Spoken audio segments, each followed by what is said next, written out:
This conference will now be recorded.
Good evening, બાળકો.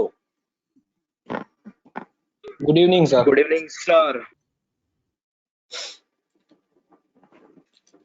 બધાય મજામાં ભાઈ? આવો સાહેબ. હા, આવો.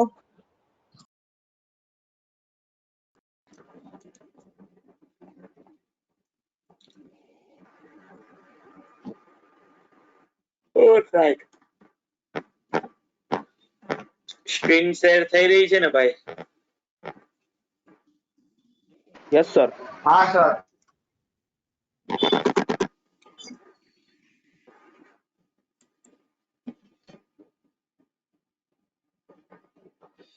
તો ગઈકાલે બાળકો આપણે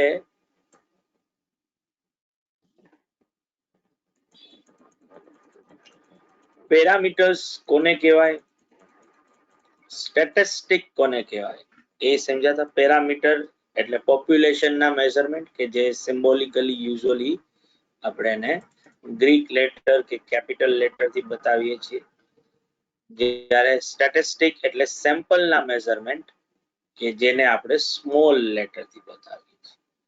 અને આપણે ભેગું એ પણ વાત કરેલી હતી કે ભાઈ આપણો જે સિલેબસ જે છે એનું નામ જ સ્ટેટિસ્ટિક્સ રાખવામાં આવ્યું છે. ધેટ મીન્સ કે આપણે સેમ્પલ ના મેઝરમેન્ટ જે છે એ આપણે ટૂંકમાં ડિસ્કસ જે છે એ કરીએ છીએ. નાઉ એના પછી આપણે જે ડિસ્કસ કર્યું હતું એ હતું કે આ વર્ડ જે સ્ટેટિસ્ટિક્સ જે છે એનો રેફરન્સ પોઈન્ટ તમને લેટિન લેંગ્વેજમાં મળશે સ્ટેટસ, ઇટલીમાં સ્ટેટિસ્ટા છે, જર્મનમાં સ્ટેટિસ્ટિક અને ફ્રેન્ચમાં સ્ટેટિસ્ટિક્સ છે. પેલા સ્ટેટિસ્ટિક જ છે પણ એ QUE એનો સ્પેલ જે છે એ થાય છે. બરાબર. આ બધાનો મીનિંગ છે પોલિટિકલ સ્ટેટ.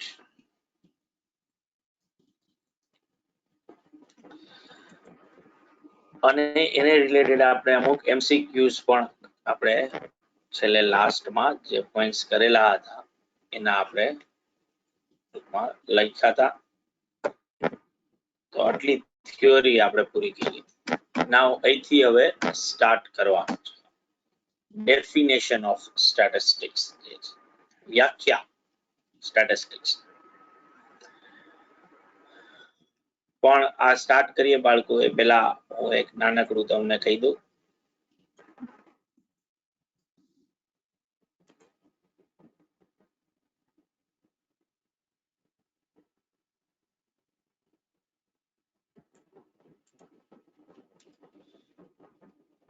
ટેલિગ્રામ તમે બધા યુઝ કરતા જશો બાળકો. તો ટેલિગ્રામ ઉપર તમારે જવાનું અને ત્યાં આ સ્ટેટિસ્ટિક્સ MCQ આવું સર્ચ કરવાનું. જે ઓબ્વિયસલી મેં આપણા સ્ટુડન્ટ્સ માટે આ ચેનલ જે છે એ બનાવેલી છે. બરાબર. અને ત્યાં તમને જે છે એ ઘણા બધા જે છે એ MCQs જે છે બરાબર એ મળશે. બરાબર. તો ઘણા બધા MCQ ને આમાં હું વચ્ચે વચ્ચે નવા પછી એડ પણ કરતો જાઉં છું. બરાબર. તમને ગ્રુપના અંદર જે છે ભાઈ હું અત્યારે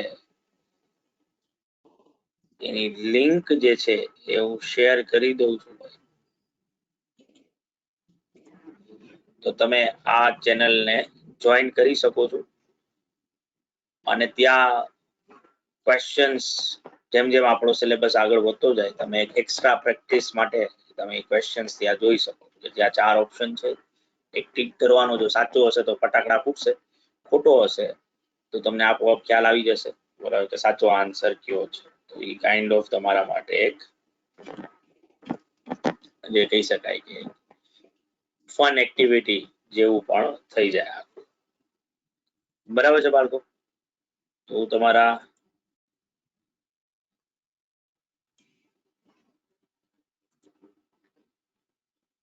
ગ્રુપના અંદર જે છે ભાઈ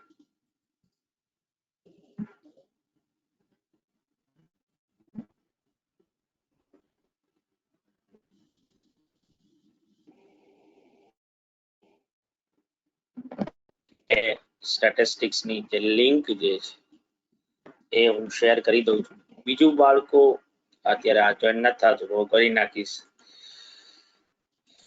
બીજું એ કે આપણે જે આ લેક્ચર લઈ છીએ ભાઈ એના રેકોર્ડેડ લેક્ચર્સ તમને YouTube ઉપરથી મળશે.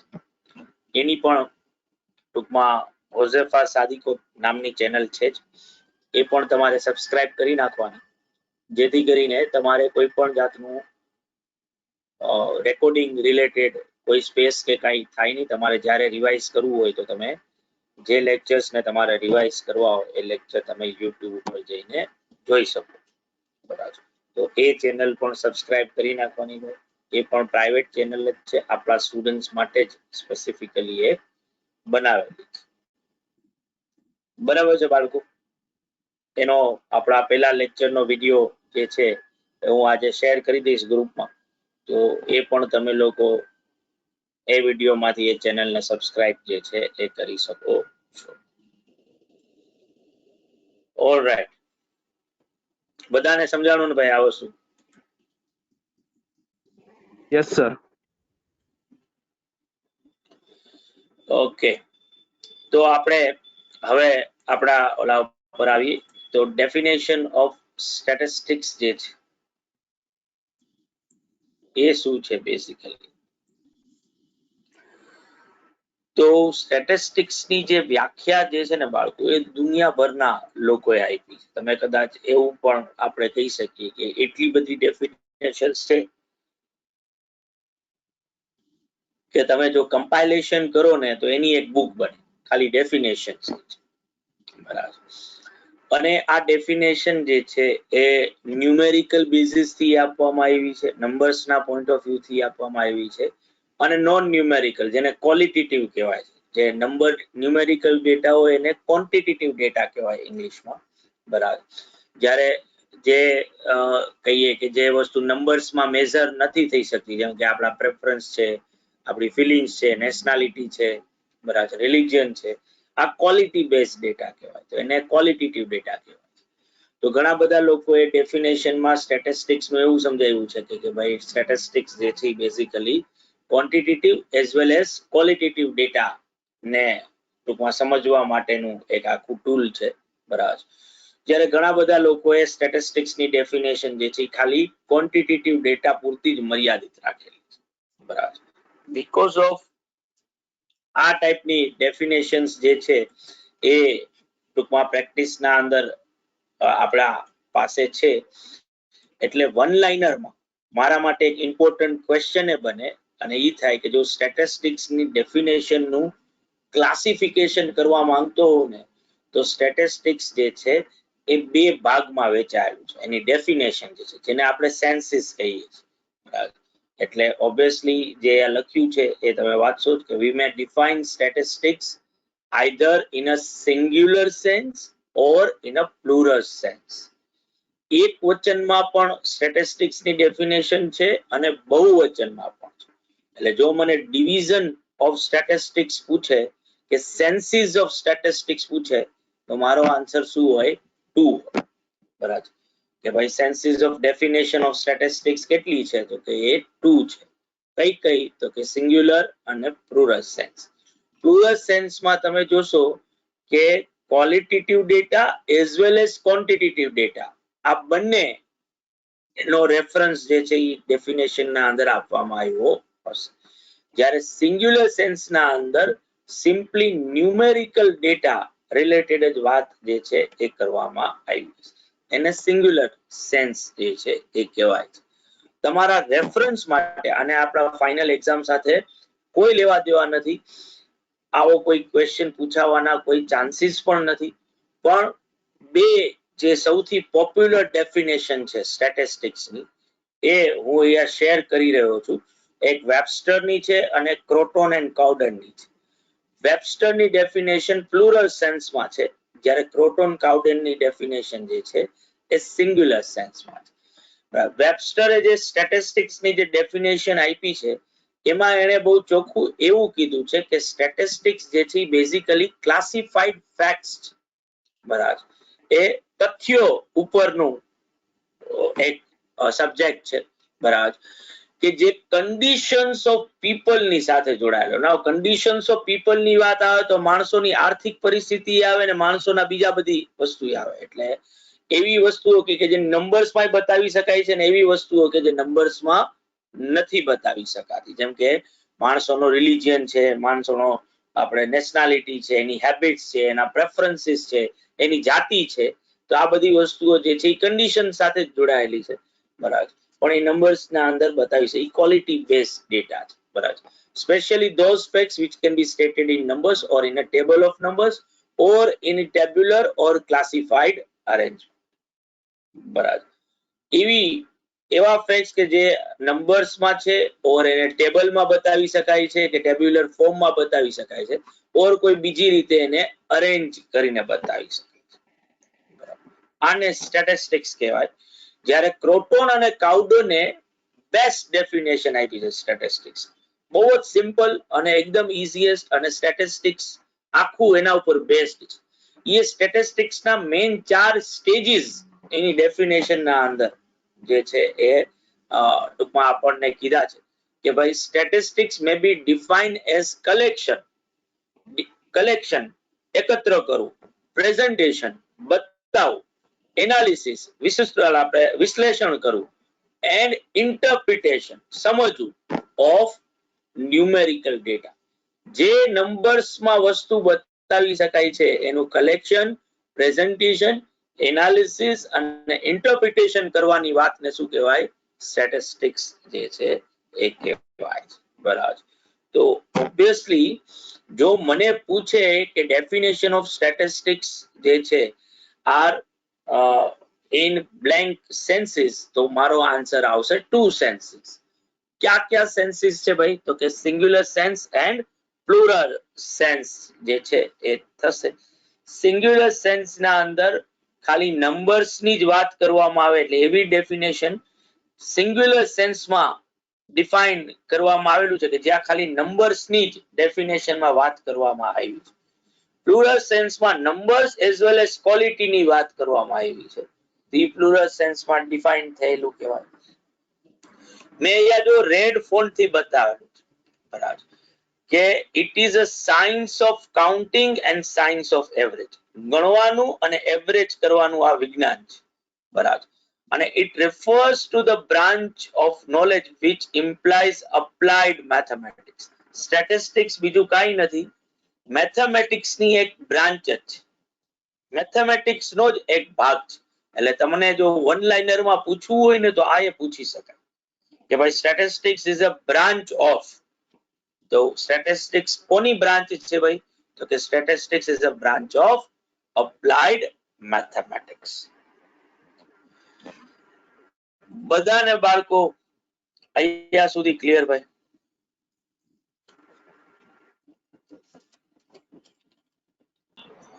Yes, sir. Yes, sir. કોઈને પણ કઈ પૂછવું હોય તો મને પૂછો, ક્યાંય પણ ન સમજાણું હોય.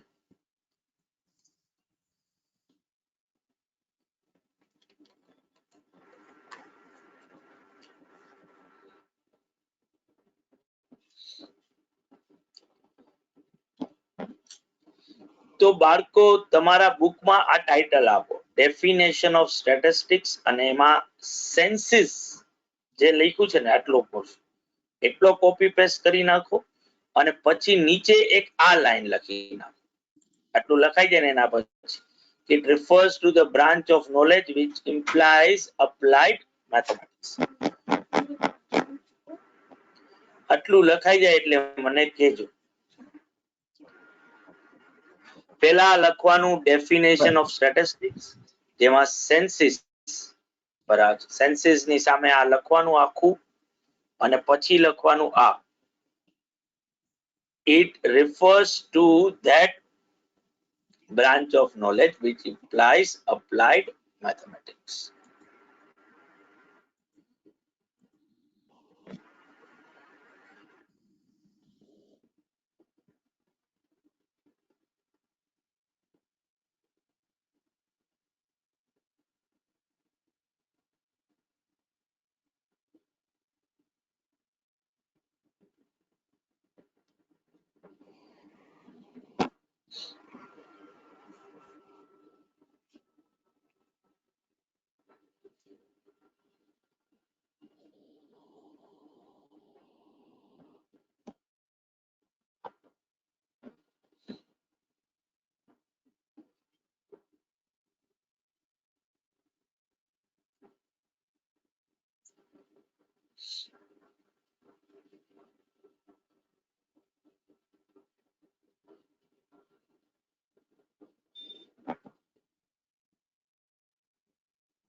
બાળકો કેસો એટલે જ ખબર પડશે હો મને, બાકી ખબર નહીં પડે, કારણ કે આપણે એકબીજાના ચહેરાઓ જોતા નથી. આ લોંગ ડિસ્ટન્સ Done, રિલેશનશિપ જેવું ડન સર. થઈ Done, ગયું. sir, done. Very good good. થઈ ગયું. લોંગ ડિસ્ટન્સ રિલેશનશિપ જેવું અત્યારે આપણે ચલાવી રહ્યા છીએ, એટલે આપણા વચ્ચેનો પ્રેમ ઓછો ન થવો જોઈએ. નો થાય સર, નો થાય. પાક પાક.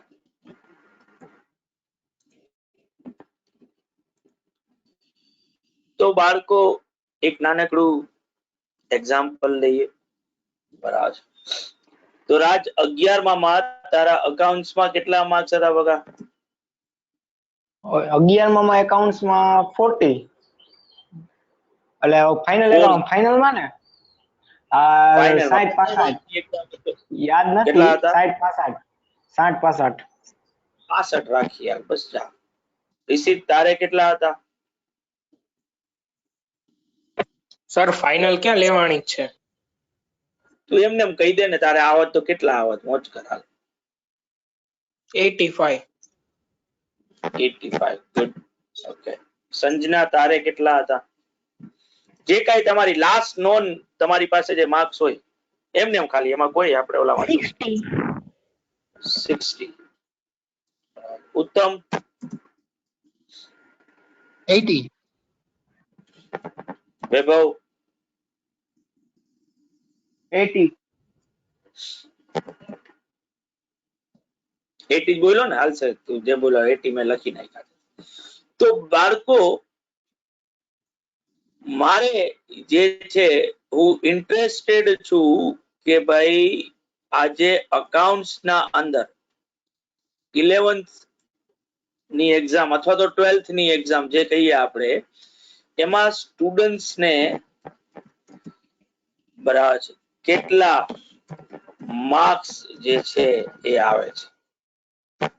તો માર્ક્સ ઇન અકાઉન્ટિંગ પેપર જે છે, તો કઈ રીતે સ્ટેટિસ્ટિક્સ જે છે, આ જે ઇન્ફોર્મેશન જે મારે જે સબ્જેક્ટ ઉપર મારે જે ટૂંકમાં એનાલિસિસ કરવું છે, તો હું શું કરી શકું? તો કે મારે ઓબ્વિયસલી જે પોપ્યુલેશન છે એ પોપ્યુલેશન માંથી મેં 5 સ્ટુડન્ટ્સ નો સેમ્પલ લીધું, બરાબર, અને 5 સ્ટુડન્ટ્સ ને મેં પૂછ્યું, બરાબર. જે આગળ આપણે હમણાં કલેક્શન ઓફ ડેટા કઈ રીતે થાય એની મેથડ જોઈશું, તો એમાં આ એક મેથડ આવશે જ, બરાબર. મેં એને પૂછ્યું કે તમારે માર્ક્સ કેટલા આવ્યા છે, બરાબર. તો મને જે ન્યુમેરિકલ ઇન્ફોર્મેશન મળી એ કઈક આવી મળી, બરાબર. તો સ્ટેટિસ્ટિક્સ ના અંદર જે છે 4 સ્ટેજીસમાં સ્ટેટિસ્ટિક્સ વહેંચાયેલું છે, જે આ ક્રોટોન અને કાઉડને કીધું, બરાબર. આપણો નેક્સ્ટ પોઈન્ટ એ જ છે સ્ટેજીસ ઓફ સ્ટેટિસ્ટિક્સ, જેમાં સૌથી પહેલું સ્ટેજ છે ઇન્ફોર્મેશન નું કલેક્શન કરવાનું, બરાબર, કે જેમાં મેં સેમ્પલિંગ નો યુઝ કર્યો છે. સેન્સસ એટલે પૂરેપૂરું પોપ્યુલેશન ના પોઈન્ટ ઓફ વ્યૂ થી લેવાનું આવે સેમ્પલિંગ, અને સેમ્પલિંગ ના અંદર પ્રાઇમરી ડેટા મેં લીધો, તમને પૂછી અને મેં ઇન્ફોર્મેશન કલેક્ટ કરી, અને સેકન્ડરી ડેટાનો પણ યુઝ કરી શકાય, જે આગળ આપણે આ બધી વસ્તુ એલોબરેટલી સમજવાની થશે. પણ આ મેં પહેલું સ્ટેજ કર્યું કલેક્શન ઓફ ડેટા, બરાબર, કે જેમાં મેં સ્ટુડન્ટ્સ ના માર્ક્સ જે છે એ કલેક્ટ કર્યા છે. બીકોઝ ઓફ આ માસ ડેટા જે છે એ પ્રોપરલી જો મારે સમજવું હોય ને, તો મારે એને પ્રોપરલી શું કરવો પડે? પ્રેઝન્ટ કરવો પડે. એટલે મેં શું કર્યું? તો કે મેં આને અસેન્ડિંગ ઓર્ડરમાં ગોઠવ્યું. 60, પછી 65, પછી 80 અને પછી 85. તો આ મારું સેકન્ડ સ્ટેજ થાય, કે જે નંબર્સ મેં કલેક્ટ કર્યા છે ને એને જો મારે સમજવા હોય તો એને પ્રોપરલી પ્રેઝન્ટ કરવા પડે, બરાબર. એટલે આઈધર કાં તો એને વ્યવસ્થિત રીતે અરેન્જ કરું, એનો ટોટલ કરું, બરાબર છે, એને કઈક ટેબલમાં કે એમાં બતાવવું, બરાબર, જેથી કરીને હું ડેટાને સમજી શકું. જેમ કે હવે મને ખબર પડે છે કે ભાઈ મારી પાસે જે 5 નંબર હતા, જે 5 સ્ટુડન્ટ્સ ના જે માર્ક્સ છે એમાં લોએસ્ટ માર્ક 60 છે અને હાઈએસ્ટ માર્ક્સ 85 છે.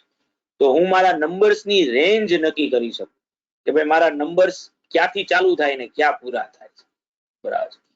પણ ઓબ્વિયસલી આ ડેટા જે મેં પ્રેઝન્ટ કર્યો આનું કાંઈ આવે નહીં, કારણ કે જો કોઈ મને પૂછે અકાઉન્ટ્સ રિલેટેડ મારા સ્ટડીનું તો બધાયને હું મારા બધાય નંબર થોડો કેતો ફરીશ. આજે મારે જાણવું છે કે આ લોકોએ અકાઉન્ટ્સમાં કેવું પરફોર્મન્સ કર્યું છે. એટલે મારે શું કરવું પડશે તો કે મારે આ ડેટાનું એનાલિસિસ કરવું પડશે, એનું વિશ્લેષણ કરવું પડશે. જેના માટે આઈધર હું એનો ટોટલ કરું કે કઈ બીજી રીતે એનું કન્ડેન્સેશન કરું અને પછી અમુક મેઝરમેન્ટ, અમુક માપો સ્ટેટિસ્ટિક્સ ના જે છે એ યુઝ કરું. જેમ કે અહીંયા મારા માટે સૌથી ઈઝીએસ્ટ વસ્તુ જે છે કે હું આ ડેટાની એવરેજ ગોતી લઉં. તો એવરેજ ગોતવા માટે શું કરવું પડે તો કે આ 5 નંબરનો સરવાળો, 5 નંબરનો સરવાળો કરું કેટલો થાય બાળકો?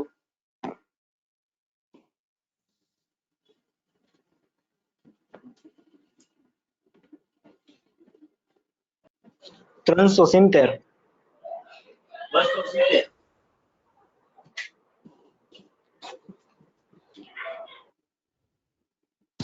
ત્રણસો 70. 370.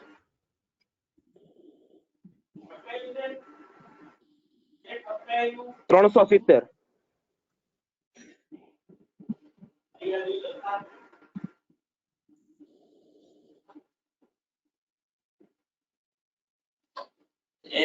સોરી બાળકો, કેટલો કીધો ટોટલ તમે ભાઈ? 270, 370? 300. એટલે એને ડિવાઇડેડ બાય 5 કરું, 5 નંબર્સ છે તો 74. અને એરિથમેટિક મીન મળ્યો.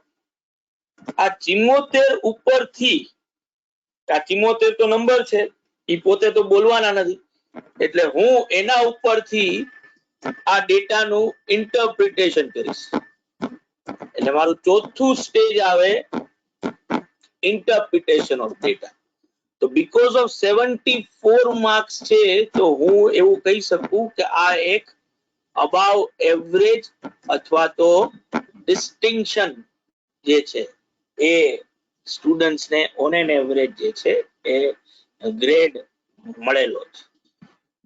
તો આ 4 સ્ટેજીસ જે છે એ દરેક ઇન્ફોર્મેશન જે રિલેટેડ સબ્જેક્ટ રિલેટેડ હું ઇન્ક્વાયરી કરવા માંગતો હોઉં ને એમાં આ 4 સ્ટેજીસ માંથી પસાર થવું પડે. એટલે મારો નેક્સ્ટ ટોપિક અને મારા માટે થિયરીનો ક્વેશ્ચન પણ કે ભાઈ સ્ટેટિસ્ટિક્સ ના સ્ટેજીસ કેટલા? તો કે સ્ટેટિસ્ટિક્સ ના સ્ટેજીસ 4 છે. ક્યાં ક્યાં ભાઈ? તો કે પહેલું સ્ટેજ છે કલેક્શન ઓફ ડેટા. ડેટા ને મારે સૌથી પહેલા તો કલેક્ટ કરવો પડે, પણ કલેક્ટ કરેલો ડેટા માસ ફોર્મમાં હોય, મારે જો એને પ્રોપરલી સમજવો હોય તો મારે એને શું કરવું પડે તો કે એને ગોઠવવો પડે, એને અરેન્જ કરવો પડે.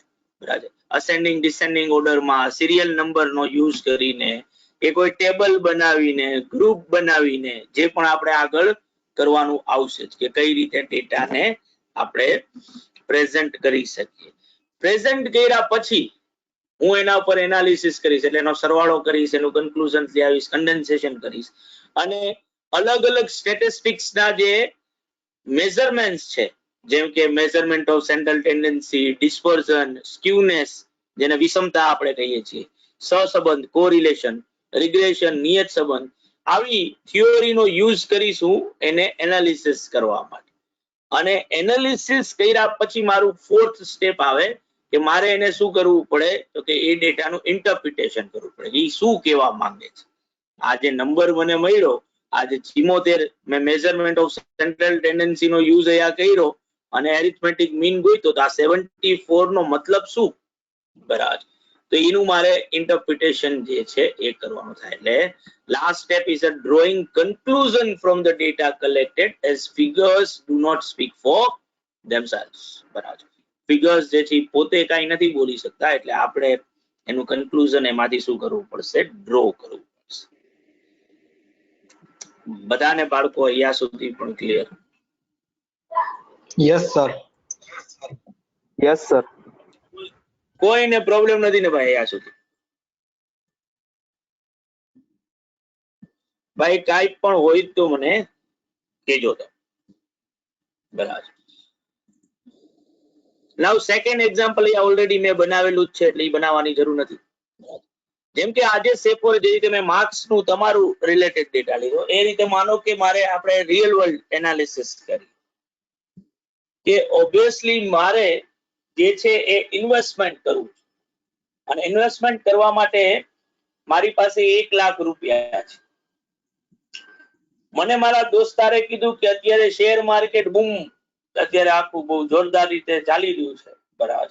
ક્યાંય એફડી માં કે કોઈ ગોલ્ડ લેવામાં કે સિલ્વર લેવામાં કે એમાં પૈસા ન લગાડાય, અત્યારે શેરમાં લગાડી.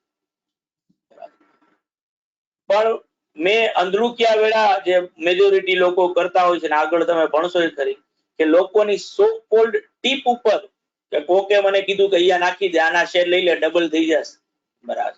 એની જગ્યાએ મેં રિસર્ચ કરી અને રિસર્ચ કરી અને મેં 2 કંપનીઝ શોર્ટ લિસ્ટ કરી. મારો પર્પઝ શું છે? ક્યાં ઇન્વેસ્ટમેન્ટ કરવું, મારે ક્યાં મારા 1 લાખ રૂપીસ ઇન્વેસ્ટ કરવા છે, ઈ મારો પર્પઝ છે બરાબર. તો મેં 2 કંપની જે શોર્ટ લિસ્ટ કરી છે ઈ છે એક રિલાયન્સ ઇન્ડસ્ટ્રી બરાબર અને બીજું જે મેં આઈટી સેક્ટર ના અંદર લીધું TCS છે બરાબર. આ 2 જાયન્ટ કંપનીઝ જે છે એ લીધી.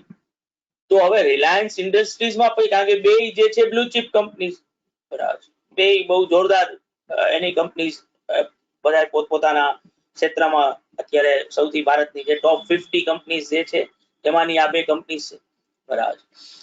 તો મારે નક્કી કેમ કરવું કે રિલાયન્સ ઇન્ડસ્ટ્રીઝમાં મારા માટે સારું છે કે TCS માં સારું?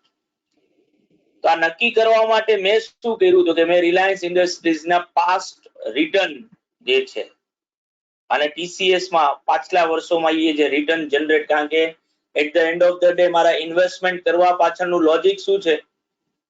મને રિટર્ન મળે બરાબર. હું જે કાંઈ ઇન્વેસ્ટ કરું છું એ પૈસા મને પાછા મળે વિથ ઇન્ટરેસ્ટ, વધારે મળવા જોઈએ. પછી લાખ કરું છું તો લાખના 1.5 લાખ થવા જોઈએ એવી મારી ઈચ્છા છે.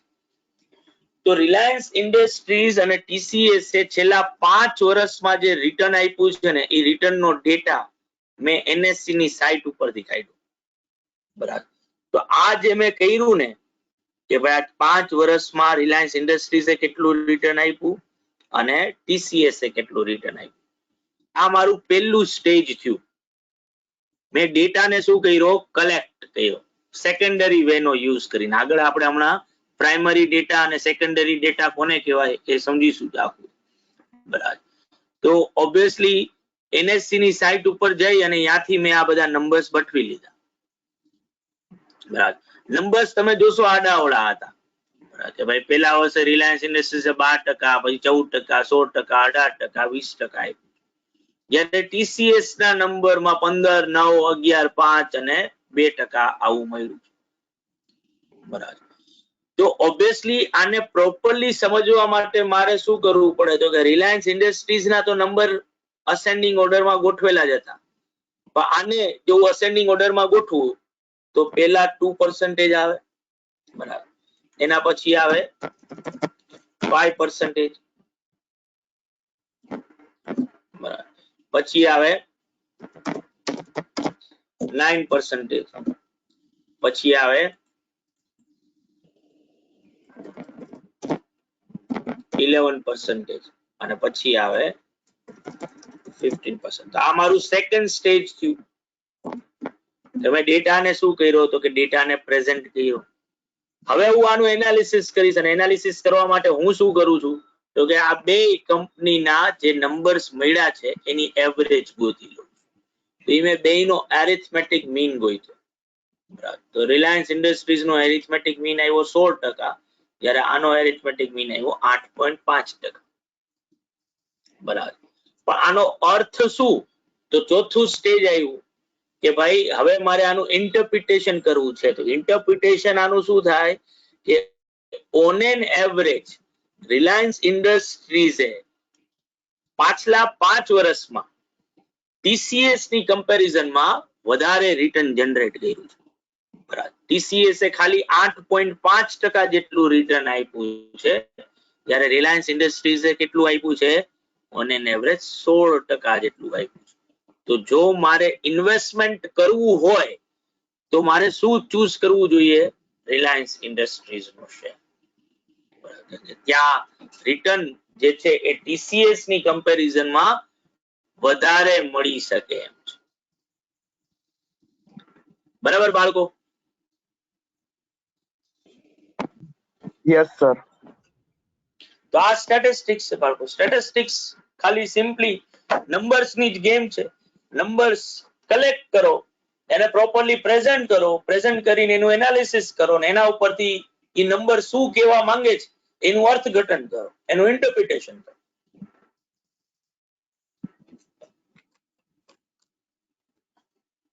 એટલે આપણે સમજવું ઈ પડે કે જો મારે સ્ટેટિસ્ટિકલ થિયોરી અપ્લાય કરવી હોય તો કઈ રીતે નંબર્સ હું કલેક્ટ કરીશ.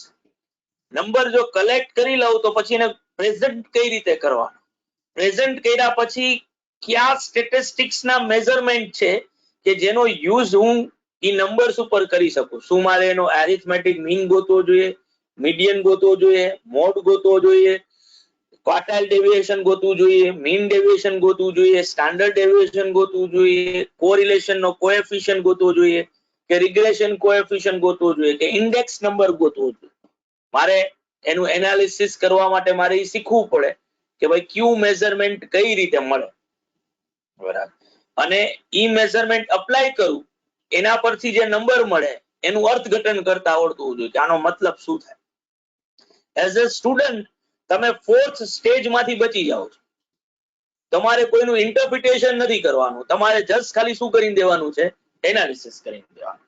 અને પહેલું અને બીજું સ્ટેજે એઝ અ સ્ટુડન્ટ તમારે માથાકૂટ નથી કરવાની આવતી કે ડેટા કલેક્ટ કેમ કરવા જશો, એને પ્રેઝન્ટ કેમ કરશો. એ બધું ક્વેશ્ચનમાં તમને આપ્યું જ હશે. તમારે ખાલી શું કરવાનું છે તો કે એનું એનાલિસિસ કે જે નંબર્સ આપ્યા હોય એ નંબર્સ ઉપરથી તમારે કોઈક ને કોઈક મેઝરમેન્ટ જે છે એ અપ્લાય કરવાનું આવે. અને એઝ અ સ્ટુડન્ટ તમને શું આવડતું હોવું જોઈએ કે જો તમારે કોઈ ડેટાનો એરિથમેટિક મીન ગણવો હોય તો કેમ ગણાય, એનો જો મારે મીડિયન ગોતવો હોય તો કેમ ગોતી શકાય, એનો કોરિલેશન ગોતવો હોય તો કઈ રીતે મળે. એઝ અ સ્ટુડન્ટ તમારું કામ આટલું જ. નેક્સ્ટ જેને અગેન તમારા ફાઇનલ એક્ઝામ સાથે કોઈ લેવા દેવા નથી આ ટોપિક ને પણ, અને એ છે એપ્લિકેશન ઓફ સ્ટેટિસ્ટિક્સ. પર્સનલી હું એવું કહું છું કે સ્ટેટિસ્ટિક્સ ની એપ્લિકેશન્સ બધી જગ્યાએ છે. બરાબર. સ્ટેટિસ્ટિક્સ બધી જગ્યાએ. આપણે હમણાં સિમ્પલ એક્ઝામ્પલ લીધું તમારા માર્ક્સ નું. બરાબર. કે તમે તમારા માર્ક્સ નું એનાલિસિસ કરવા માટે પણ સ્ટેટિસ્ટિક્સ નો યુઝ કરો. એટલે એકે એવી વસ્તુ નથી કોન્શિયસલી આજે કિંજલ જે છે તમારી વચ્ચે જેને સ્ટેટિસ્ટિક્સ ભણી નથી તોય આજે એને જ્યારે મેં પૂછ્યું કે 10મા નું તારું રિઝલ્ટ શું આવ્યું તો એ સ્ટેટિસ્ટિક્સ નો યુઝ કર્યો. તો ઓબ્વિયસલી સ્ટેટિસ્ટિક્સ ની એપ્લિકેશન્સ જે છે એ બધી જગ્યાએ ઇટ્સ એવરીવેર. પણ આપણા સ્ટડી મોડ્યુલ ના અંદર 3 આપી છે. બરાબર. ઇકોનોમિક્સ અને સ્ટેટિસ્ટિક્સ માં ઘણા બધા એરિયા એવા છે કે જે ઓવરલેપિંગ થાય છે. જેમ કે સપ્લાય ડિમાન્ડ નો કન્સેપ્ટ છે. બરાબર છે, રાઈટ. આપણે ઇકોનોમિક્સ ના અંદર જે છે એ જીડીપી ને બધું ઘણું બધું મેક્રો ઇકોનોમિક્સ માં ભણીએ છીએ, પોપ્યુલેશન રિલેટેડ ડેટા ભણીએ છીએ, કન્ઝ્યુમર પ્રાઇસ ઇન્ડેક્સ ઇકોનોમિક્સ માં જોવા મળશે તમને. બરાબર, રાઈટ. પ્રોડક્શન ના ડેટા જે છે એ ઇકોનોમિક્સ માં આવશે. તો ઇકોનોમિક્સ ને સમજવા માટે સ્ટેટિસ્ટિક્સ આવડતું હોવું જરૂરી છે. અને ઓબ્વિયસલી આપણે ઇકોનોમિક્સ ના અંદર અને સ્ટેટિસ્ટિક્સ ના અંદર તમને ઓવરલેપિંગ એરિયા જે છે એકબીજામાં કોમન આવતા હોય એવા એરિયા તમને દુનિયાભરના જોવા મળશે. બરાબર. એટલે તમે જો કે ટાઈમ સિરીઝ એનાલિસિસ છે, ઇન્ડેક્સ નંબર છે, ડિમાન્ડ એનાલિસિસ છે. બરાબર. આ બધું ઇકોનોમિક્સ ના અંદર યુઝ થાય છે. આ બધી છે સ્ટેટિસ્ટિક્સ ની એપ્લિકેશન, પણ ઇકોનોમિક્સ ને સમજવા માટે બધી વસ્તુનો યુઝ કરીએ. આ જ રીતે બિઝનેસ મેનેજમેન્ટ. બરાબર. તો આપણે બિઝનેસ મેનેજમેન્ટ ના અંદર મેં તમને સીએ નું એક્ઝામ્પલ આપેલું જ હતું. મારું જ એક્ઝામ્પલ તમને રિયલ લાઈફ એક્ઝામ્પલ આપ્યું કે ભાઈ આજે ઓડિટ કરવા હું જાઉં છું. આજે હું હમણાં જ ટૂંકમાં હું બીઓબી ની સ્ટેચ્યુટરી ઓડિટર છું, બીઓબી ના પેનલમાં છું, બરાબર. તો હમણાં જ હું એપ્રિલ મહિનાના અંદર ઉપલેટા અને મીઠાપુરની બ્રાન્ચ બીઓબી ની મારે આવી હતી, બરાબર.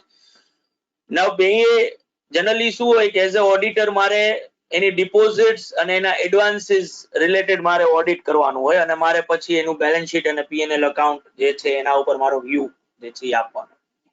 તો આજે મીઠાપુરની બ્રાન્ચ જે છે આમ તો એઝ અ કોન્ફિડેન્શિયાલિટી ક્લોઝ મારે આવું કોઈ ડિસ્ક્લોઝ ન કરવું જોઈએ, પણ મીઠાપુરની બ્રાન્ચમાં 400 કરોડથી વધારે રૂપિયાનું ડિપોઝિટ હતું અને 65 કરોડ રૂપિયાનું એડવાન્સીસ. 65 કરોડનું એડવાન્સ નો મતલબ શું છે કે એ લોકો 65 કરોડ રૂપિયાની લોન જે છે પબ્લિકને આપેલી. હવે આ એક સિંગલ બોરોવર નો, બરાબર.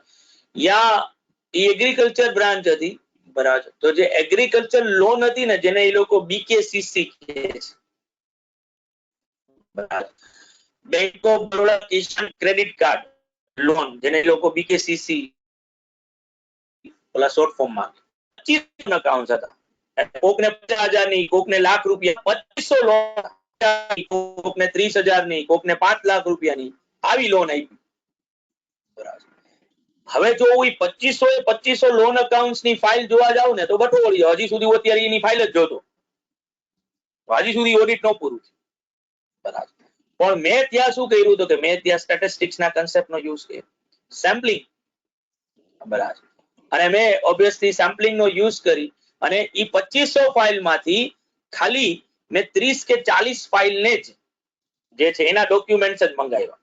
જે મોટી મોટી અમાઉન્ટ ના હતા ને 4 લાખ કે 5 લાખ એ મેં શોર્ટ લિસ્ટ કરીને આપ્યા કે ભાઈ મને આની ફાઇલ્સ આપો અને મેં એની ફાઇલ્સ ને ગો થ્રુ કરી, બરાબર. અને ત્યાં કોઈ ભૂલ ન નીકળી તો પછી બાકીનું તો પરચુરણ હતું 10,000, 20,000, 50,000. તો ઈ રિઝલ્ટ ઉપરથી હું સીધું એવું માની લઈશ કે ભાઈ બાકીનું બધું કેવું છે કે પ્રોપર છે. તો મારો બિઝનેસ ને મેનેજ કરવા માટે મેં સેમ્પલિંગ નો યુઝ કર્યો, બરાબર. એ જ રીતે જે લોકો મેન્યુફેક્ચરર છે, હોમોજીનિયસ ગુડ્સ બનાવે છે, જેમ કે આપણે બહુ સિમ્પલ એક્ઝામ્પલ લઈએ કે આ એલઈડી લાઇટ્સ જે બનાવે છે, હવે એલઈડી લાઇટ્સ બેચીસમાં તમે આગળ કોર્સમાં ભણશો કે ભાઈ હોમોજીનિયસ ગુડ્સ તમે બનાવતા હો ને તો પ્રી ડિફાઇન્ડ ક્વોન્ટિટીમાં તમે ગુડ્સ જે છે બનાવતા હશો, 500 ના લોટમાં, 1000 ના લોટમાં. આને બેચ કહેવાય. જેમ કે તમારી એક બેચ છે અત્યારે ફાઉન્ડેશન, નવેમ્બર ફાઉન્ડેશન, એનું નામ આપેલું જ છે અમે લોકોએ કે સીએ ફાઉન્ડેશન નવેમ્બર બેચ, બરાબર. કે જેમાં અત્યારે 22 લોકો જે છે ભણી રહ્યા છે. તો ઓબ્વિયસલી જ્યારે આપણે હોમોજીનિયસ પ્રોડક્ટ ને બનાવતા હોય, ખાસ કરીને આપણે જો આવું એલઈડી ની જો વાત કરતો હતો, તો એ પ્રોપરલી બની છે કે નહીં એ બધી કોઈ એવી નથી ને કે પહેલેથી ઉડી ગઈ હોય. તો એ મારે ચેક કરવું હોય તો શું કરવું પડે તો કે તો મારે ઓબ્વિયસલી બધી એલઈડી જેટલી બનાવી બધીને ચાલુ કરવી અને ઓબ્વિયસલી જ્યાં સુધી ઉડે નહીં ત્યાં સુધી ચાલુ રાખવી પડે. તો માર્કેટમાં એક એલઈડી વેચી જ ન શકું, બરાબર. તો ઓબ્વિયસલી ત્યાં ક્વોલિટેટિવ ટેકનિક્સ સ્ટેટિસ્ટિક્સ નો યુઝ થાય છે કે હું બધી જેટલું બનાવ્યું છે બધાનું ચેકિંગ નહીં કરું, બરાબર. મેં અમુક ક્વોલિટેટિવ મેઝરમેન્ટ્સ ગોઠવેલા છે અને મારા પ્રોડક્ટ જે છે જે બનાવું છું તો એમાંથી પાસ થઈ જશે તો ઓબ્વિયસલી હું એવું કહીશ કે મેં જે પ્રોડક્ટ બનાવ્યું છે એ નોન ડિફેક્ટિવ છે અને વેચવા લાયક બની ગયું છે. સ્ટેટિસ્ટિક્સ નો યુઝ ત્યાં થઈ રહ્યો છે બિઝનેસને મેનેજ કરવા માટે. કોમર્સ એન્ડ ઇન્ડસ્ટ્રીઝ ના અંદર હમણાં જ મેં તમને કીધું રિલાયન્સ ઇન્ડસ્ટ્રીઝમાં ઇન્વેસ્ટમેન્ટ કરવું કે ટીસીએસમાં ઇન્વેસ્ટમેન્ટ કરવું, એમઓસીટી નો આપણે યુઝ કર્યો. ગઈકાલે મેં તમને એક્ઝામ્પલ આપ્યું હતું કે ભાઈ એનએસસી નો ઇન્ડેક્સ અને રિલાયન્સ ઇન્ડસ્ટ્રીઝ નો ભાવ એ બે વચ્ચે કોરિલેશન છે. જો આ વસ્તુની મને ખબર પડી જાય તો હું એક મેથેમેટિકલ મોડેલ બનાવી શકું, રિગ્રેશન એનાલિસિસ કરી શકું કે જેમાં નિફ્ટીમાં 2% નો ચેન્જ આવે તો રિલાયન્સ ઇન્ડસ્ટ્રીઝ ના ભાવમાં કેટલો ચેન્જ આવશે એનું એસ્ટિમેશન હું કરી શકીશ, બરાબર. તો કોમર્સ અને ઇન્ડસ્ટ્રીઝ ના અંદર તમને દુનિયાભરની એપ્લિકેશન સ્ટેટિસ્ટિક્સ ની જોવા મળશે, બરાબર. કે જેનો યુઝ તમે જે છે એ ટૂંકમાં રિયલ વર્લ્ડ ના અંદર કરો. જેમ કે હમણાં જ ઇન્ટરમીડિયેટ ના અંદર જે લેક્ચર સવારે જ હતો, બરાબર. અને અત્યારે ફોર્ચ્યુનેટલી તમે બધા લોકો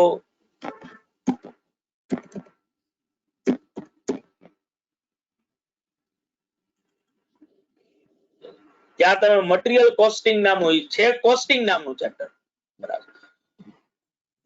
તમે જુઓ શું લખ્યું છે, probability stock out position related topic, બરાબર.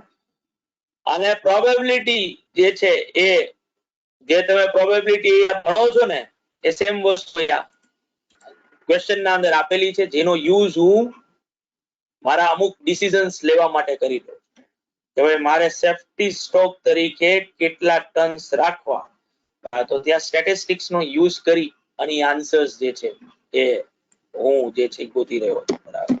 ઓર જે છે એવા નંબર ઓફ એક્ઝામ્પલ્સ આપણને સ્ટેટિસ્ટિક કોમર્સ અને ઓલાના અંદર મળશે કે જ્યાં આપણે સ્ટેટિસ્ટિક્સ નો યુઝ જે છે એ કરીએ છીએ, બરાબર.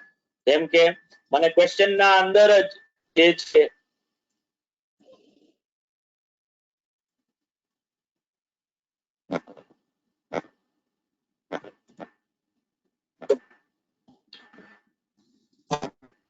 આ છે ઇન્ટરમીડિયેટ અને કંપની રિલેટેડ ડેટા, આવો ડેટા આપ્યો છે પણ મેં સમ ને સોલ્વ કરવા માટે શું કર્યું, પ્રોબેબિલિટી ફાઇન્ડ આઉટ કરી, સ્ટેટિસ્ટિક્સ નો યુઝ કર્યો, બરાબર. અને ઇક્વેશન તમે ત્યારે ઇન્ટરમીડિયેટ માં પહોંચશો ત્યારે આ બધી વસ્તુઓ ત્યાં આપણે સમજીશું આખી, બરાબર. તો ઓબ્વિયસલી આપણા કોમર્સ ના અંદર પણ સ્ટેટિસ્ટિક્સ નો દુનિયાભરનો યુઝ છે ઇન અ રિયલ વર્લ્ડ ના, કે જેમાં આપણે સ્ટેટિસ્ટિક્સ ની ડિફરન્ટ એપ્લિકેશન્સ યુઝ કરીએ છીએ. ઇવન તમે અત્યારે આ જુઓ ઓલું ક્યુ આવે છે ટોકટે, તુફાન આવવાનું છે ને ભાઈ, આપણે 17 તારીખે પહોંચવાનું છે. આ મીટરોલોજી ડિપાર્ટમેન્ટ આજે તુફાન ચક્રવાત થશે, આટલા કિલોમીટરની સ્પીડે પવન ફૂંકાશે, આ ટાઈમે લેન્ડ થશે, આ બધું જાણવા માટે જેનો યુઝ કરે છે એ સ્ટેટિસ્ટિકલ પાર્ટ છે. નંબર્સ ઉપરથી એ બધી વસ્તુઓ નથી, હવામાં ભેજ કેટલો છે ને હવાની ગતિ કઈ બાજુ ફરી રહી છે ને ક્યાં શું ચેન્જ આવ્યો, સ્ટેટિસ્ટિક્સ જ છે. ઓર ઇવન તમે સાવ વાહિયાત એક્ઝામ્પલ લ્યો, બરાબર. આપણે જે કુંડળી બનાવીએ છીએ કે જ્યાં 5મા ઘરમાં રાહુ બેઠો છે ને 6ઠા ઘરમાં કેતુ છે ને ઓલો ફલાણો શનિ વાથી નડી રહ્યો છે, તમને આખો એ શું છે તો કે એક સ્ટેટિસ્ટિકલ ટેબલ છે, નંબર્સ, બરાબર, કે જેનો યુઝ કરી અને ઓલા ભાઈનું ભવિષ્ય એને પોતાનું ભવિષ્ય ખબર નથી કે એનું શું થવાનું છે, પણ એ તમારી કુંડળી બનાવીને તમારું ભવિષ્ય કેતો હોય છે કે 2 લગ્ન કરવાના છો કે 5 લગ્ન કરવાના છો, એ કેટલા છોકરા થવાના છે, આ બધી વસ્તુઓ ને ડિંડક ઈ હલાવતો હોય. આ સ્ટેટિસ્ટિક્સ કે જેનો યુઝ આપણે કરીએ છીએ, બરાબર. તમારા લીખાના અંદર આ એપ્લિકેશન ઓફ સ્ટેટિસ્ટિક્સ નો ઓપ્શન આપ્યો, ક્વેશ્ચન આપેલો છે અને એના અંદર આપણે તો આ 3 જ એપ્લિકેશન રાખેલી છે, economics, business management and commerce and industries, બરાબર. તો ઓબ્વિયસલી ઓપ્શન તરીકે economics, business management, commerce and industries અને ઓલ ઓફ ધ અબાવ એમ આપ્યું હોય તો આપણે ટીક કરવાનું આવે ઓલ ઓફ ધ અબાવ જે છે આ સ્ટેટિસ્ટિક્સ જે છે બધી જગ્યાએ શું થાય છે, યુઝ થાય છે. બધાને એટલે બધાને ક્લિયર બાળકો?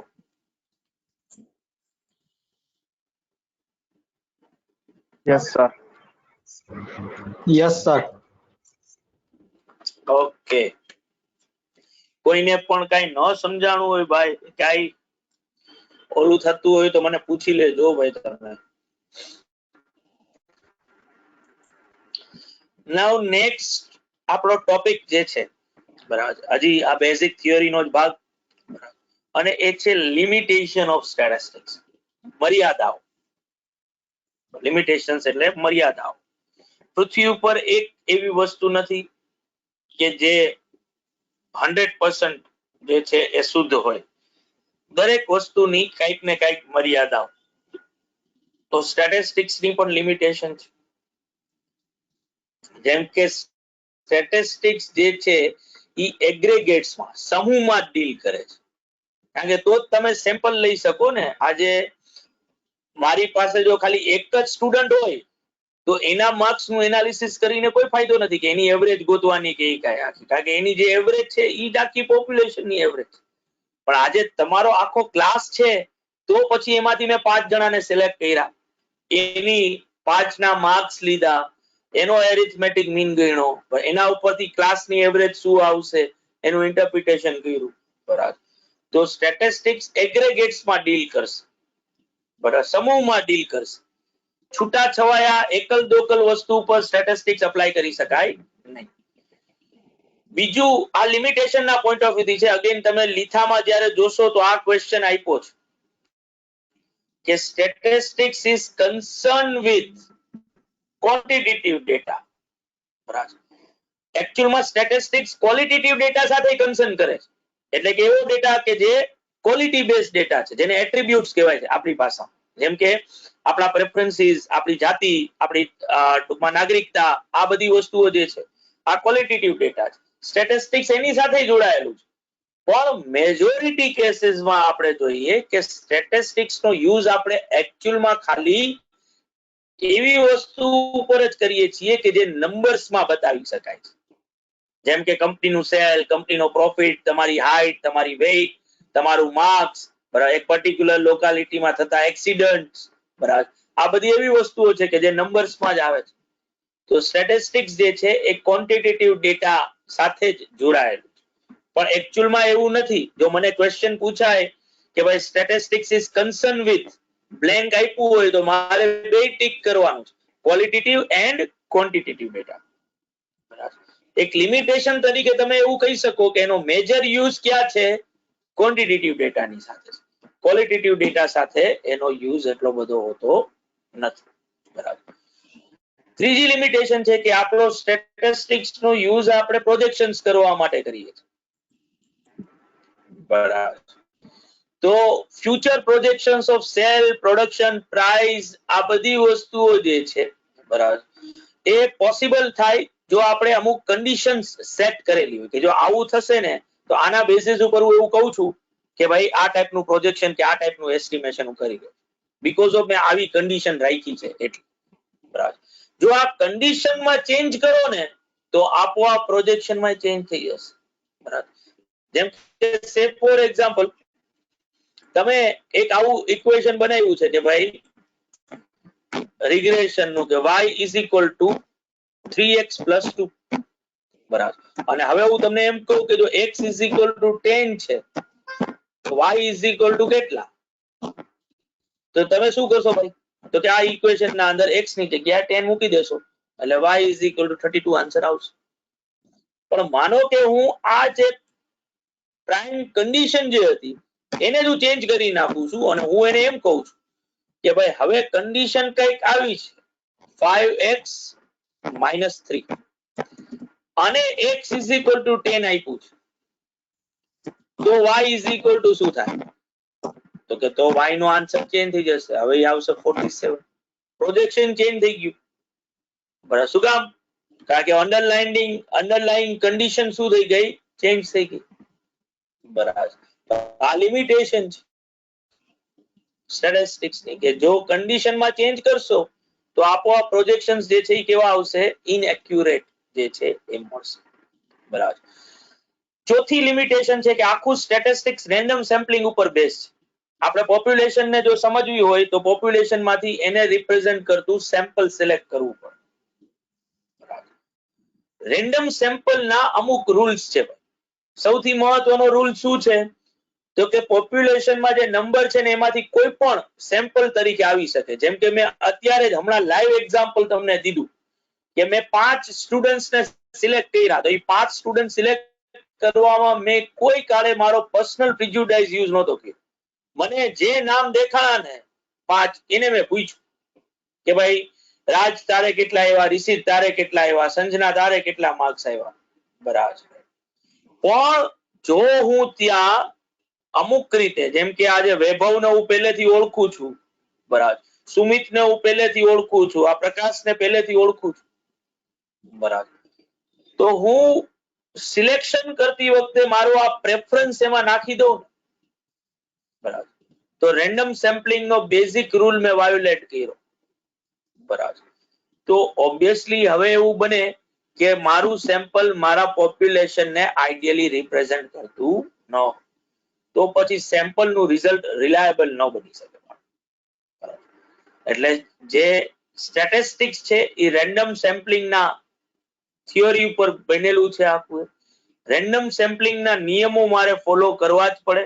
જો એ નિયમો ન ફોલો કરું, મારા પર્સનલ પ્રિજ્યુડાઇસ એમાં એડ કરી દઉં, પ્રેફરન્સ એડ કરી દઉં, બરાબર, અથવા તો લેક ઓફ નોલેજ, મને ખબર ન પડતી હોય કે સેમ્પલ તરીકે શું લેવું જોઈએ, કે આજે હું એનાલિસિસ કરી રહ્યો છું સીએ ફાઉન્ડેશન ના સ્ટુડન્ટ માટેનું, અને એના માટે જે લોકો 8મા 9મા ધોરણમાં ભણે છે એને સેમ્પલ તરીકે લો, બરાબર.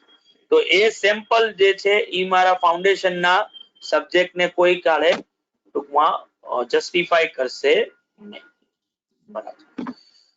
ચોથું, પાંચમી વસ્તુ છે statistical laws are true only on averages. કોઈને ખબર છે કે સ્ટેટિસ્ટિક્સ ના લોઝ ક્યાં ક્યાં છે બાળકો? સ્ટેટિસ્ટિક્સ ના લોઝ હોય છે એ તમને ખબર છે? ના સર. કોઈ નહીં એમ. તો there are 4 laws. સ્ટેટિસ્ટિક્સ ના અંદર 4 laws જે છે એ બીકોઝ ઓફ સેમ્પલિંગ થિયરી છે બાળકો, એટલે લોઝ જે છે એ પણ સેમ્પલ ઉપરના બનેલા છે.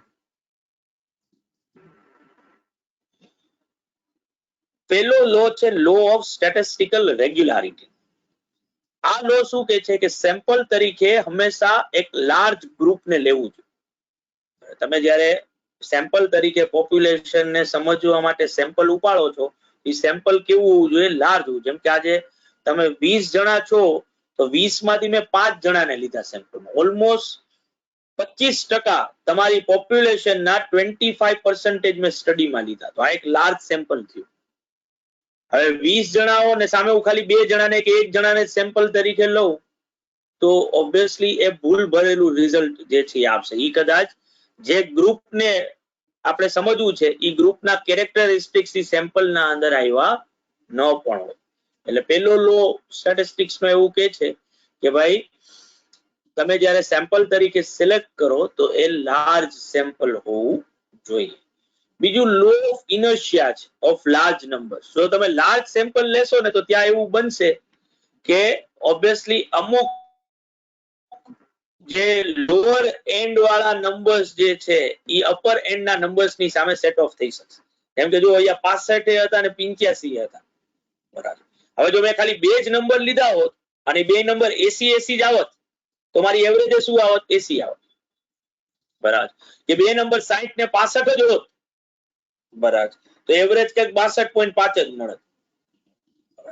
બીકોઝ ઓફ મેં લાર્જ નંબર નું ગ્રુપ લીધું છે તો એમાં ઓછી નંબર વાળા પણ વેલ્યુ વાળા નંબર છે અને વધારે નંબર વાળા વેલ્યુ વાળા પણ નંબર છે. તો આને લો ઓફ ઇનર્શિયા કહેવાય કે એકબીજાની સાથે એ લોકો ટૂંકમાં જે એક્સ્ટ્રીમ વેલ્યુઝ જે છે એ સેટ ઓફ જે છે એ થઈ શકે છે. ત્રીજું જે છે પ્રિન્સિપલ ઓફ ઓપ્ટિમાઇઝેશન. સેમ્પલિંગ પાછળનું કે સ્ટેટિસ્ટિક્સ ભણવા પાછળનું રીઝન જ એ છે કે આપણે મિનિમમ કોસ્ટ કે મિનિમમ એફર્ટ્સ પુટ કરીને મેક્સિમમ રિઝલ્ટ મેળવી શકીએ, બરાબર. એટલે આપણે સેમ્પલિંગ ની ડિઝાઇન જ એવી કરીએ કે જેથી કરીને ઓછો ખર્ચો અને ઓછો ટાઈમ કન્ઝ્યુમ કરીને મારે સારામાં સારું રિઝલ્ટ જે છે એ મળી શકે. અને લાસ્ટ છે principal of validity. Principal of validity એવું કહે છે કે ભાઈ મારા સેમ્પલ નું રિઝલ્ટ જે છે એ મારા પોપ્યુલેશન ને શું કરતું હોવું જોઈએ? આઈડિયલી રિપ્રેઝેન્ટ કરતું. એ વેલિડિટી ત્યાં મળતી હોય, બરાબર. જેમ કે આજે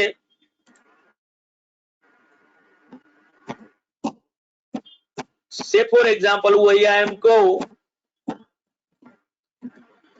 કે આજે મારી પાસે પોપ્યુલેશન ના અંદર 10 સ્ટુડન્ટ્સ હતા, બરાબર. મેં 10 માંથી 5 સ્ટુડન્ટ્સ ના માર્ક્સ જે છે એ લીધા એનાલિસિસ કરવા માટે. સેમ્પલ 5 જણાનું લીધું. પોપ્યુલેશન માં 10 લોકો હતા, બરાબર. જો આ 10 લોકોના માર્ક્સ મેં લીધા હોત તો આ 5 તો હતા 65, 85, 60, 80 અને હવે જે બાકીના જે બચ્યા એ 82, કોકને 77 આવ્યા હતા, કોકને 75 હતા, કોકને 83 હતા, બરાબર, કોકને 60 હતા, કોકને 90 હતા, બરાબર. આ કેટલા થઈ ગયા ભાઈ? 1 2 3 4 5 6 7 8 9 ને 10. આપણે 10 જ રાખીએ. તો આનો ટોટલ કરું બાળકો, તો હવે ટોટલ કેટલો થાય આ પોપ્યુલેશન નો?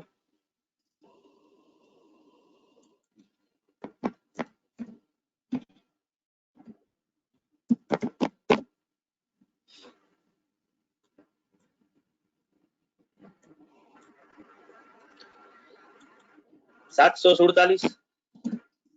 અને આ પોપ્યુલેશન નો એરિથમેટિક મીન ગણું તો આને મારે 10 થી ડિવાઈડ કરવા પડે, તો જો એનો કેટલો આવ્યો? 74.7. સેમ્પલ નો એરિથમેટિક મીન કેટલો હતો? 74. બરાબર. તો સેમ્પલ નો મીન ઓલમોસ્ટ કેના જેવો મળે? મારે પોપ્યુલેશન નો પાછળ માથાકૂટ કરવા જવાનું આવ્યું જ નહીં. સેમ્પલ જ મારા પોપ્યુલેશન ને શું કરી દીધું? વેલિડેટ કરી દીધું. તો ઓબ્વિયસલી ચોથો રૂલ જે છે એ આ કે પ્રિન્સિપલ ઓફ વેલિડિટી ત્યાં જે છે આવવું જોઈએ. હવે લિમિટેશન એ છે આ લોઝ ની કે આ ચારેય લોઝ મેજોરિટી કેસીસમાં સાચા શેના ઉપર પડે છે? એવરેજીસ ઉપર. એટલે એમઓસીટી ના મેથડ ને તમે જો મીન ગણતા હો, મીડિયન ગણતા હો કે મોડ ગણતા હો તો આ લોઝ ત્યાં સાચા પડે છે. પણ તમે ડિસ્પર્ઝન નું એનાલિસિસ કરતા હો, કોરિલેશન કરતા હો, રિગ્રેશન કરતા હો તો જરૂરી નથી કે આ લો ત્યાં પણ સાચા થાય. એટલે ત્યાં આ લો સાચા થાય એવું જરૂરી નથી. એટલે ધેટ મીન્સ કે કહેવાનો મતલબ એ છે કે સ્ટેટિસ્ટિક્સ ના લો બધી જગ્યાએ અપ્લાય કરી શકાતા નથી. બરાબર. એની એક લિમિટેશન છે. અને લાસ્ટ લિમિટેશન છે કે એન્ટાયર સ્ટોરી રિવીલ કરતું નથી. બરાબર. જેમ કે આપણે પાછું જો હું પૂછું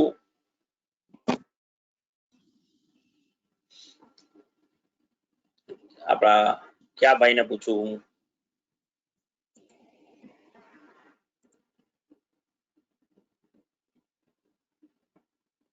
%90 વાળો કોણ હતો? રિષિત, તું હતો ને બગા?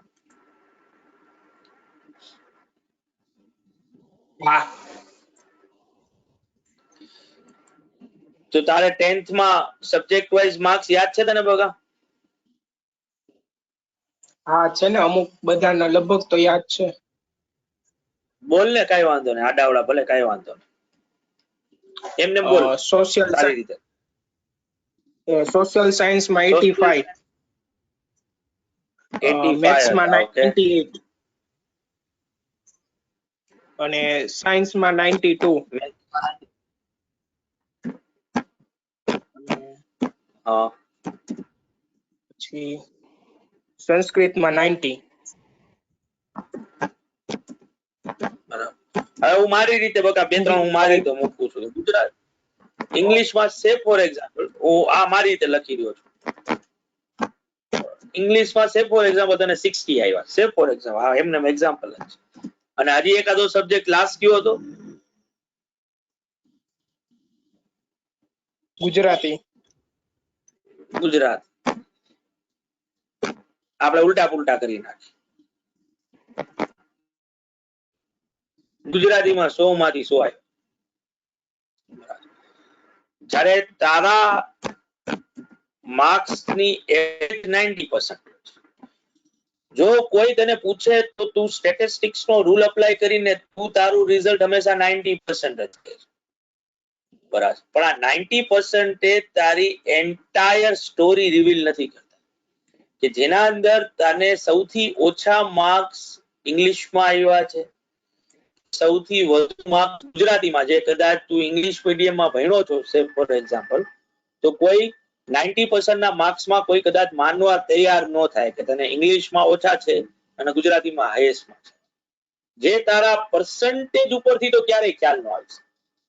જ્યારે તું કોકને તારા પર્સન્ટેજ કે છો કે મને 90% આવ્યા છે, તો ઓબ્વિયસલી એ 90% ઉપરથી કોઈ એવી વસ્તુ ક્યારેય જજ ન કરી શકે કે ભાઈ તારું ઇંગ્લિશ જે છે એ પુઅર હશે અને ગુજરાતી બહુ સારું હશે. તો જે લિમિટેશન જે સ્ટેટિસ્ટિક્સ કે ભાઈ એન્ટાયર સ્ટોરીને રિવીલ કરતું નથી, એ અહીંયા અપ્લાય થાય છે. બધાને બાળકો ક્લિયર ને? સર આ ત્રીજો લો શું કહેવા માંગે? આ પ્રિન્સિપલ ની વાત કરસ? હા સર.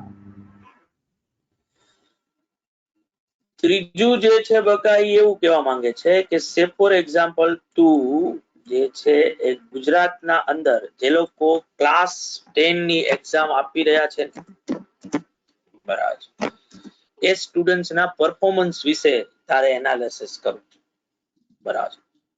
તો ઓબ્વિયસલી તારા માટે ગુજરાતના અંદર જે લોકો ક્લાસ 10 માં છે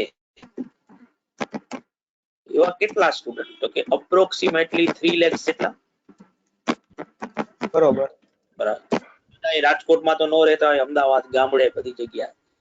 તો આ હાલો, લોકોની તૈયાર. માહિતી માટે તારે શું કરવું પડે? Too much time and cost incur કરવી પડે. બરાબર. આની બરાબર. જગ્યાએ તે શું, તો કે આની જગ્યાએ તે ખાલી એક સેમ્પલ લીધું 1000 સ્ટુડન્ટ્સ બરાબર, એનું એનાલિસિસ કે અને એના એનાલિસિસ ઉપરથી આ આખી 3 લાખ સ્ટુડન્ટ્સ ની જે પોપ્યુલેશન હશે ને એ લોકો શું વિચારતા હશે કે એનું પરફોર્મન્સ શું હશે એનું રિઝલ્ટ આવ્યું. તો અહીંયા જે છે એ તારું little time and cost involve થઈ બરાબર. અને રિઝલ્ટ કેવું મળ્યું? તો કે રિઝલ્ટ મળ્યું ઓપ્ટિમ. Okay sir. એટલે ઓછા ટાઈમ અને ઓછો ખર્ચો કરી મિનિમમ કોસ્ટ ઇન્કર કરી મેક્સિમમ રિઝલ્ટ. આઈડિયલ એક્ઝામ્પલ જો તમને ખબર હોય, એક્ઝિટ પોલ્સ વિશે તમે સાંભળ્યું? હા. હમણાં જ વેસ્ટ બેંગોલમાં 5 સ્ટેટમાં જે ચુનાવો થયા બરાબર, ચુનાવ જ્યારે 8મા સ્ટેજમાં પૂરું થયું પછી આ બધા ઘણા બધા લોકોએ એક્ઝિટ પોલ કર્યા બરાબર. વેસ્ટ બંગાળની, કદાચ હું ખોટો હોય પણ વેસ્ટ બંગાળની I think population near about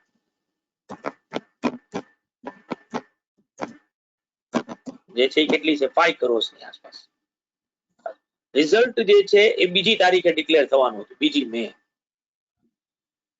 29 તારીખે લાસ્ટ ડેટ હતી, 29 એપ્રિલે જે છે એ વોટિંગ પૂરું થઈ ગયું. 3 દિવસ પછી એનું કાઉન્ટિંગ હતું બરાબર. સાચું રિઝલ્ટ જે છે એ ક્યારે જોવા મળે? તો કે સાચું રિઝલ્ટ 2 મે. ત્યારે દુનિયાભરના લોકો જે છે, ઇલેક્શન કમિટીએ જે બધાને રિસ્પોન્સિબિલિટી આપી છે, દુનિયાભરની પેટીઓ જે છે એ બધી મતગણના સ્થાન ઉપર પહોંચે ને યા પછી બધી પેટીઓ ખોલવામાં આવે અને એના ઉપરથી રિઝલ્ટ ડિક્લેર કરવામાં આવે બરાબર. આખો દિવસ ઈ પ્રોસેસ ચાલે. હવે તો આ ઓલું વીવીપીપીટી આવી ગયું છે એટલે સીધું નંબર. પેલા તો એવું થતું કે ઓલા આપણે પીપીટી દ્વારા કરતા ને ચિઠ્ઠીઓ નાખતા, તો ત્યાં તો 3-4 દિવસ સુધી કાઉન્ટિંગ ચાલતું. અને ત્યારે તો બહુ આખો સટ્ટાઓ રમાતા, અડધો દિવસ કોક આગળ હોય, અડધો દિવસ વળી પાછો કઈક બીજી પેટી ખુલે તો વળી કોક બીજો આગળ થઈ જાય. હવે તો આ મશીન ના લીધે ઓલમોસ્ટ 1-2 વાગ્યા સુધીમાં આપણને ખબર પડી જાય છે કે કઈ પાર્ટી મેજોરિટીમાં આવી રહી છે આખી બરાબર. પણ તોય આ આખા પોપ્યુલેશન નું કાઉન્ટિંગ 2 મે થાય. પણ જો તમે આ પોલિટિક્સ ને ફોલો કરતા હો ને તો 29 એપ્રિલના સાંજે 7 વાગ્યાથી કે 8 વાગ્યા ઓનવર્ડથી દરેક ન્યૂઝ ચેનલ જે છે બરાબર, એ લોકો પોતાનો એક્ઝિટ પોલ જે છે એ લોકો ડિક્લેર કરવાનું ચાલુ કરી, જેમાં એ લોકો એસ્ટિમેશન કરે છે. આ સેમ્પલ કે જેમાં આજે 26,000 થી 30,000 જેટલા એ લોકો આજે ઓલો ચાણક્ય અને ઓલા બધા જે છે જન કી બાત વાળા ને એ બધા આપે એ લોકો સૌથી મોટી સેમ્પલ સાઇઝ લે છે. 5 કરોડની વસ્તીની સામે એ લોકોએ સેમ્પલ લીધું 36,000 થી 30,000 લોકો કે જે લોકોએ વોટિંગ બૂથમાં જ્યારે એ લોકો મત દેવા ગયા હતા ને ત્યારે આ લોકો એને પૂછ્યું હતું અમુક લોકો ભાઈ તમે કોને વોટ આપ્યો અને એ લોકોએ જવાબ આપ્યો હોય કે ભાઈ મેં ટીએમસી ને આપ્યો કે બીજેપી ને આપ્યો અને એના આન્સર ઉપર જેમાં એ લોકો અડધાએ તો સાચું કીધું અડધાએ ખોટું કીધું હોય કોઈ કઈ નક્કી ન હોય આખું હોય એના રિઝલ્ટ ઉપરથી એ લોકો એસ્ટિમેટ એવું કરે કે ભાઈ કોને કેટલી સીટ્સ જે છે એ મળશે કઈ કોન્સ્ટિટ્યુએન્સીઝ કોણ જીતી રહ્યું છે એના એ એસ્ટિમેશન આપે બરાબર. આજે ચુનાવ કરાવવામાં જે છે એ ઇલેક્શન કમિટીને ઇલીગલ કેવી રીતે કહેવાય કરું આજે કોઈ મારી પાસેથી જબરજસ્તી નો એવું કરાવી શકે તું મને કે વોટ કોને આપ્યો મારે સામેથી કોઈકને કેવું હોય કે મેં બીજેપી ને વોટ આપ્યો કે કોંગ્રેસ ને વોટ આપ્યો તો કોઈ મને ના ન પાડી શકે બોલવાની ભારતીય નાગરિક મેં મારા વોટનો અધિકાર નો યુઝ કર્યો મારી પાસેથી કોઈ જાણી ન શકે મારી મરજી વિરુદ્ધ મારા મરજીથી તો મારે જેને કેવું હોય હું એને કહી જ શકું ને.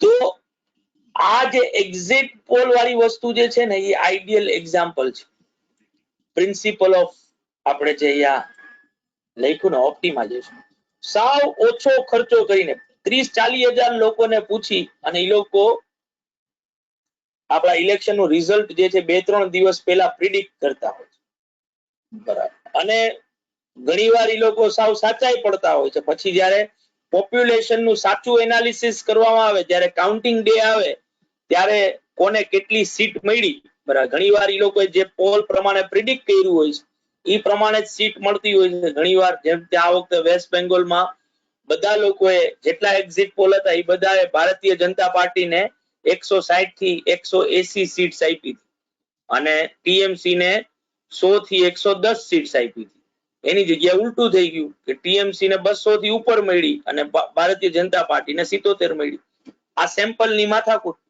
એ સેમ્પલ જે લીધું હતું એ સેમ્પલ પોપ્યુલેશન ને આઈડિયલી રિપ્રેઝન્ટ કરી શક્યું નહીં વેલિડેટ ન કરી શક્યું જે ચોથો પ્રિન્સિપલ હતો બધી ચેનલ વાળા અલગ અલગ લેતા હોય ને એની રીતે. હા બધી જગ્યાએ જઈને બગા અલગ કોઈ એક જગ્યાએ બધા જેટલા હોય આજે જેમ કે રાજકોટમાં 5 જગ્યા ચુનાવો થઈ રહ્યા છે એ 5 બૂથ ઉપર 5-5-6 લોકોને પૂછવામાં આવે એ રીતે દરેક કોન્સ્ટિટ્યુઅન્સી દરેક ગામડામાં દરેક તાલુકામાં બધી જગ્યાએ એ લોકો ફરતા હોય.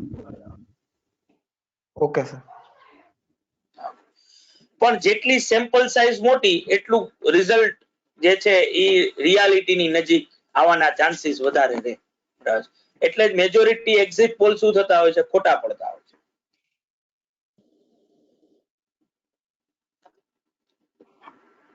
એક્ઝિટ પોલ તો એ લોકો સાવ છેલ્લે ડિક્લેર કરે ને બધું વોટિંગ પૂરું થઈ જાય પછી બધું જે ઇલેક્શન કમિશને ગાઈડલાઇન્સ બહાર પાડી છે એ પ્રમાણે વોટિંગ એના પછી કોઈ જાતનું વોટિંગ રહેવું ન જોઈએ બાકી જેમ કે બંગાળનું ઇલેક્શન 8 ફેઝીસમાં થયું હતું તો 8મો ફેઝ પૂરો થયો ને એના પછી રાત્રે 8 વાગે એ લોકો એક્ઝિટ પોલ જે છે એ લોકો બહાર પાડ્યો એના પછી પાછું કોઈ વોટિંગ કે બધું ચાલતું હોવું જોઈએ નહીં.